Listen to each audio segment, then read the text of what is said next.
Nah, buku selanjutnya yang saya ingin kenalkan itu adalah bukunya Syekh Hamzah Yusuf dan Dr. Zaid Syakir.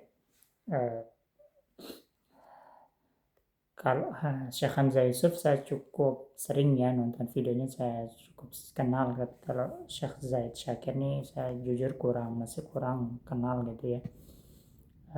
Tapi ini dulu pernah dibahas gitu ya di salah satu kajian gitu di bulan Ramadan, dan ada terjemahannya sebetulnya, yaitu diterjemahkan oleh uh, Ustaz Yogi ya, Yogi Tio Rinaldi ya, dari Lubuk Kata gitu ya. Pembaharuan jiwa kalau tidak salah, ininya apa namanya, agenda pembaharuan jiwa atau apa gitu, saya mungkin kurang pas gitu ya. Saya juga dulu pernah akan beli buku itu, cuman memang seingat saya itu juga nggak banyak yang menjual buku itu gitu ya. Dan sekalian aja deh saya beli buku yang aslinya gitu ya, buku yang dalam bahasa Inggrisnya gitu. Mungkin nanti kita bisa coba juga terjemahannya gitu ya kalau kita di Indonesia. Ini menarik sebetulnya, Agenda to Change Our Condition, buku yang sebetulnya tidak berat-berat amat gitu ya, tidak yang filosofis gitu ya. Tapi saya merasa buku ini lebih buku yang pendekatannya itu apa adanya gitu ya. Apa adanya dalam arti ya ringan, tapi juga bukan sesuatu yang kecil gitu ya, bukan sesuatu yang mudah gitu untuk kita lakukan. Bagaimana sebenarnya kita mengubah kondisi kita gitu ya, dan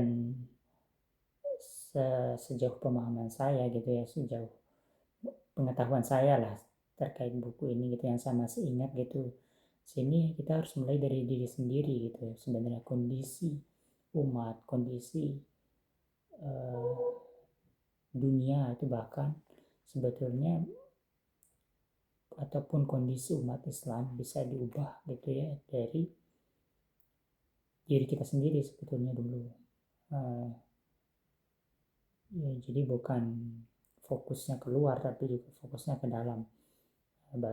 Baru dengan itu nanti akan otomatis keluar gitu ya.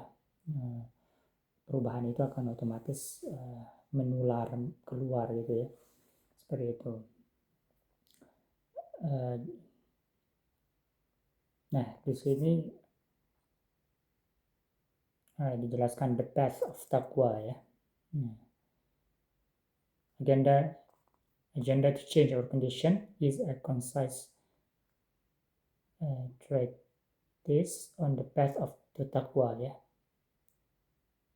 That consists awareness of our Lord ya. Jadi ini semacam risalah yang menjelaskan kepada ketakwaan, kepada bagaimana kita path to taqwa gitu ya. Muslims consider devotion to God through taqwa the primary reason for our existence and the means by which we are ensured continued succor from our Creator. This classic volume elucidates a simple yet effective means to transform our inner world through spiritual struggle with the soul. Nah, jadi ini memang katanya simple tapi juga efektif ya untuk mentransform our dunia spiritual kita gitu ya. Nah, jadi basically ya bagaimana tuh kita memperbaiki diri kita sendiri. Simple tapi soalnya sangat bermanfaat ya, sangat valuable gitu buku macam ini. Buku-buku semacam ini kalau menurut saya sih buku yang ditulis dengan hati yang tulus gitu ya. Sederhana tapi ngena gitu ya. Nah, itu sih buku-buku seperti ini, jadi bisa kita baca ketika kita butuh yang agak ringan lah gitu ya, dengan aktivitas kita mungkin yang padat di luar ataupun pelajaran kita yang cukup rumit gitu ya, jadi kita butuh buku-buku yang refresh gitu ya, our spiritual gitu, juga our mind gitu ya. Nah, buku-buku ini cocok lah buat dibaca. Oke, kurang lebih seperti itu ya teman-teman. Terima kasih.